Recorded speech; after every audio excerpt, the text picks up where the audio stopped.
A man of middle age by the name of Meeks came from the West to New York to find his sister. Mrs. Mary Snyder was a widow, aged 52, who had been living for a year in a tenement house in a crowded neighborhood.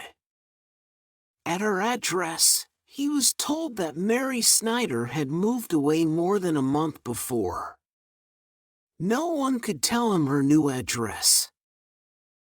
On coming out, Mr. Meeks addressed a policeman who was standing on the corner and explained his dilemma. "My sister is very poor," he said, "and I am anxious to find her. I have recently made quite a lot of money in a lead mine, and I want her to share my prosperity." "You better go to police headquarters," said the policeman. At police headquarters, Meeks received ready assistance. A general alarm was sent out, and copies of a photograph of Mary Snyder that her brother had were distributed among the stations. On Mulberry Street, the chief assigned Detective Mullins to the case. The detective took Meeks aside and said, "This is not a very difficult case to unravel. Shave off your whiskers, fill your pockets with good cigars, and meet me in the cafe of the Waldorf at 3 o'clock this afternoon." Meeks obeyed. He found Mullins there. They had a bottle of wine while the detective asked questions concerning the missing woman. "Now," said Mullins, "New York is a big city, but we've got the detective business systematized. There are two ways we can go about finding your sister. We will try one of them first. You say she's 52. "A little past," said Meeks. The detective led the Westerner to a branch advertising office of one of the largest dailies. There he wrote the following ad and submitted it to Meeks. Wanted at once, 100 attractive chorus girls for a new musical comedy. Apply all day at Number Broadway." Meeks was indignant. "My sister Said he, is a poor, hard-working, elderly woman. I do not see what aid an advertisement of this kind would be toward finding her." "All right. said the detective. I guess you don't know New York. But if you've got a grudge against this scheme, we'll try the other one. It's a sure thing. But it'll cost you more." "Never mind the expense. Said Meeks. We'll try it." The sleuth led him back to the Waldorf. He booked a couple of bedrooms in a hotel and went up. He booked a superb suite on the 4th floor for himself. Meeks looked puzzled. The detective sank into a velvet armchair and pulled out his cigar case. "I forgot to suggest, old man," he said, "that you should have taken the rooms for the month." "For the month? exclaimed Meeks. What do you mean?" "Oh, it'll take time to work the game this way. I told you it would cost you more. We'll have to wait until spring. There'll be a new city directory out then. Very likely, your sister's name and address will be in it." Meeks rid himself of the city detective at once. On the next day, someone advised him to consult Shamrock Jones, New York's famous private detective, who demanded fabulous fees but performed miracles in solving mysteries and crimes. After waiting for 2 hours in the anteroom of the great detective's apartment, Meeks was shown into his presence. Jones sat in a purple dressing gown at an inlaid ivory chess table with a magazine before him, trying to solve the mystery of the famous sleuth's thin, intellectual face, piercing eyes, and rate per word are too well known to need description. Meeks set forth on his errand.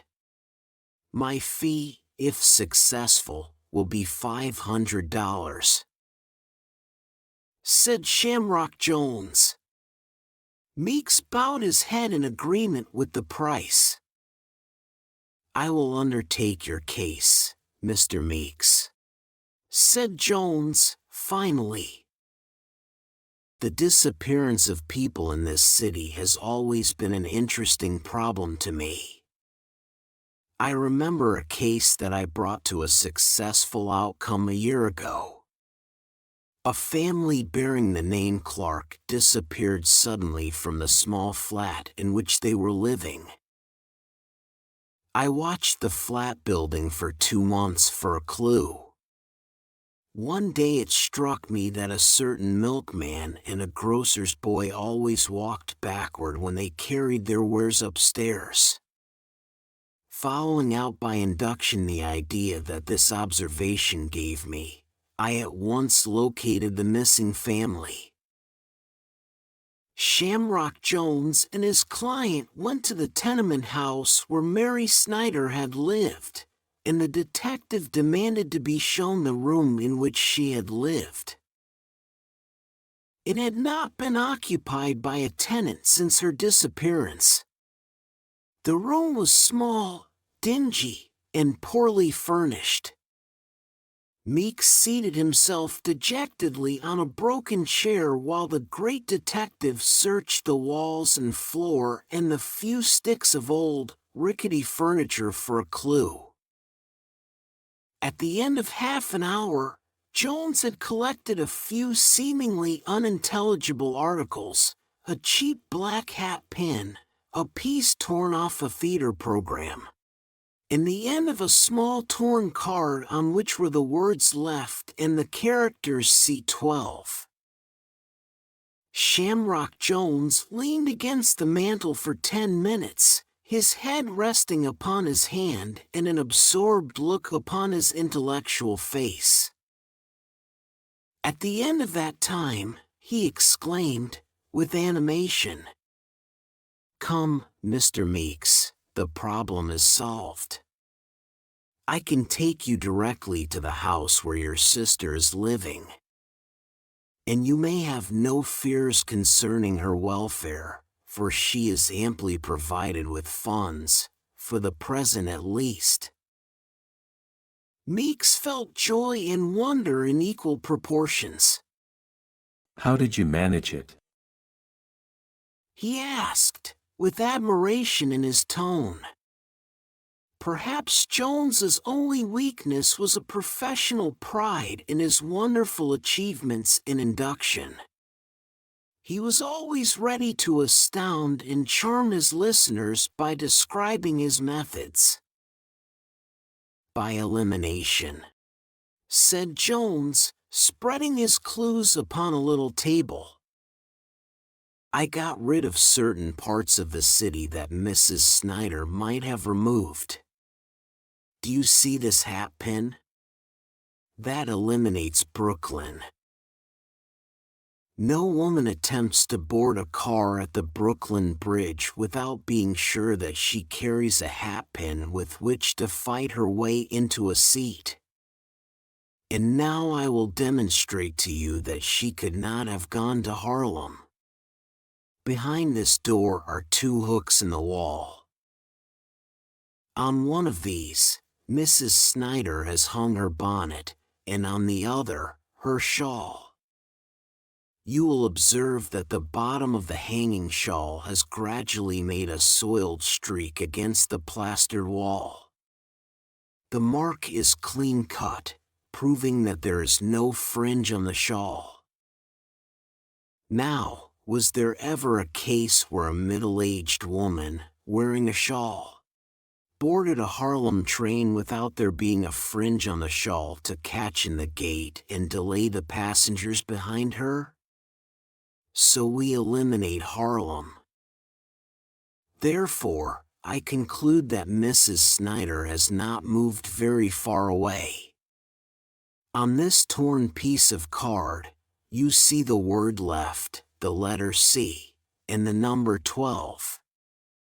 Now, I happen to know that number 12 Avenue C is a first-class boarding house, far beyond your sister's means, as we suppose. But then I find this piece of a theater program crumpled into an odd shape. What meaning does it convey? None to you, very likely, Mr. Meeks, but it is eloquent to one whose habits and training take cognizance of the smallest things. You have told me that your sister was a scrub woman. She scrubbed the floors of offices and hallways. Let us assume that she procured such a work to perform in a theater. Where is valuable jewelry lost the most often, Mr. Meeks? In the theaters, of course. Look at that piece of programming, Mr. Meeks. Observe the round impression on it. It has been wrapped around a ring, perhaps a ring of great value. Mrs. Snyder found the ring while at work in the theater. She hastily tore off a piece of a program, wrapped the ring carefully, and thrust it into her bosom.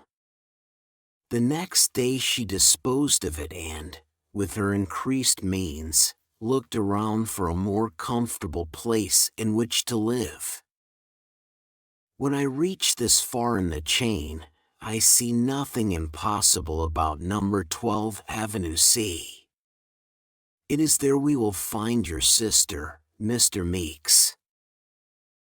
Shamrock Jones concluded his convincing speech with the smile of a successful artist. Meeks' admiration was too great for words. Together, they went to number 12 Avenue C. It was an old-fashioned brownstone house in a prosperous and respectable neighborhood. They rang the bell, and on inquiring, they were told that no Mrs. Snyder was known there and that not within 6 months had a new occupant come to the house. When they reached the sidewalk again, Meeks examined the clues that he had brought from his sister's old room. "I am no detective," he remarked to Jones as he raised the piece of the theater program to his nose. "But it seems to me that instead of a ring having been wrapped in this paper, it was one of those round peppermint drops. And this piece with the address on it looks to me like the end of a seat coupon, number 12, row C, left aisle." Shamrock Jones had a faraway look in his eyes. "I think you would do well to consult Juggins," he said. Who is Juggins? Asked Meeks. "He is the leader," said Jones, "of a new modern school of detectives. Their methods are different from ours, but it is said that Juggins has solved some extremely puzzling cases. I will take you to him." They found the great Juggins in his office. He was a small man with light hair, deeply absorbed in reading one of the bourgeois works of Nathaniel Hawthorne. The two great detectives from different schools shook hands at the ceremony, and Meeks was introduced. "State the facts," said Juggins, going on with his reading. When Meeks ceased, the greater one closed his book and said, Do I understand that your sister is 52 years of age, with a large mole on the side of her nose, and that she is a very poor widow, making a scanty living by scrubbing? And with a very homely face and figure? That describes her exactly. Admitted Meeks. Juggins rose and put on his hat. In 15 minutes, he said, I will return, bringing you her present address. Shamrock Jones turned pale but forced a smile. Within the specified time, Juggins returned and consulted a little slip of paper held in his hand. Your sister, Mary Snyder, he announced calmly, will be found at number 162 Chilton Street. She is living in the back hall bedroom, 5 flights up. The house is only 4 blocks from here, he continued, addressing Meeks. Suppose you go and verify the statement and then return here. Mr. Jones will await you, I dare say. Meeks hurried away.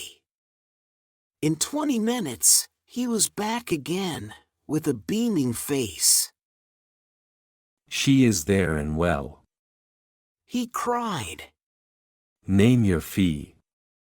$2, said Juggins. When Meeks had settled his bill and departed, Shamrock Jones stood with his hat in his hand before Juggins. If it would not be asking too much, he stammered. If you would favor me so far, would you object to it? Certainly not, said Juggins pleasantly. I will tell you how I did it. You remember the description of Mrs. Snyder? Did you ever know a woman like that who wasn't paying weekly installments on an enlarged crayon portrait of herself? The biggest factory of that kind in the country is just around the corner. I went there and got her address off the books. That's all.